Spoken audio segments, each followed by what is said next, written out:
Sa Re Ga Ma Pa season 3ல இப்போ ட்விஸ்டே வந்துருச்சு. இதுக்கு காரணம் தேவா சார் தான். என்னன்னு தெரிஞ்சுக்க வீடியோவை ஃபுல்லா பாருங்க. அதாவது சரிகமபா சீசன் 3 நம்ம எல்லாராலையும் மறக்க முடியாத சீசனா இருந்துட்டு இருக்கு. தேவயானி பொண்ணுல இருந்து இதுல பெர்ஃபார்ம் பண்ற எல்லாருமே யுனிக்கா இருந்துட்டு இருக்காங்க.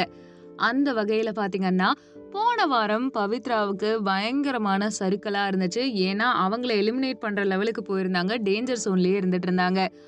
ஆனா அது எல்லாத்துக்கும் மாற்றா இந்த வாரம் பாத்தீங்கன்னா தேவா அவர்களுடைய 30 இயர் ஆனிவர்சரிய கொண்டாடுற விதமா அதுக்காகவே வந்துட்டு பயங்கரமான செலிப்ரேஷன்லாம் போயிட்டு இருந்துச்சு. அப்படி இருக்கும் பொழுது அவருடைய பாடல்களா வரிசையா 90s எரால ஃபேமஸான சாங்ஸ்லாம் பாடிட்டு இருந்தாங்க. அப்படிதான் பவித்ரா அவர்களும் தனக்கு பிடிச்ச மாதிரி பெர்ஃபார்மன்ஸ் அவங்க கொடுக்கறதுக்கு முயற்சி பண்ணிட்டே இருந்தாங்க. நிறைய ஸ்ட்ரகிள்ஸை ஃபேஸ் பண்ணி போன வாட்டி எல்லாம் பண்ணதெல்லாம் விட இந்த வாட்டி பெஸ்டா கொடுப்போம்னு சொல்லிட்டு பெஸ்ட் பெர்ஃபார்மர் மாதிரி அவங்களுடைய பெர்ஃபார்மன்ஸ் இருந்துச்சாம்.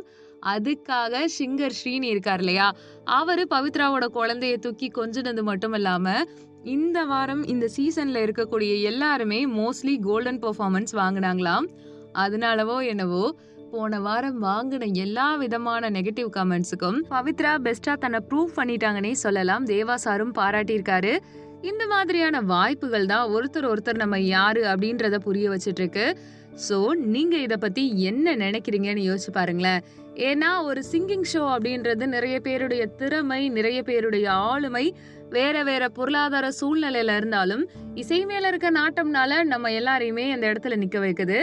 அந்தபடி பாத்தீங்கன்னா அது விஜய் டிவில இருக்க நிகழ்ச்சியா இருக்கட்டும், இல்லனா ஜீல நடக்கிற நிகழ்ச்சியா இருக்கட்டும், யாரோ ஒரு வாய்ப்பு கேங்குற ஒருத்தர் யாரோ ஒரு சினிமாவுக்குள்ள போயிடணும்னு நினைக்கிற ஒருத்தருக்கு ஒரு பாலமா அமைஞ்சிருது. சீஃப் கெஸ்ட் மூலமா நம்ம பெர்ஃபார்மன்ஸ் பண்ணும்போது நம்மளுடைய பெர்ஃபார்மன்ஸை பார்த்து அவங்க மெய்சில் இருக்கும் பொழுது நமக்கான வாய்ப்புகள் எளிதில் அவங்களுக்கும் கிடைச்ச மாதிரியான சூழ்நிலை உருவாகுது இல்லையா. ஸோ அந்த மாதிரியான நிகழ்ச்சியா சரிகமபா மிடில் கிளாஸ் பீப்புளுக்கு இருந்துகிட்டு இருக்கேனே சொல்லலாம்.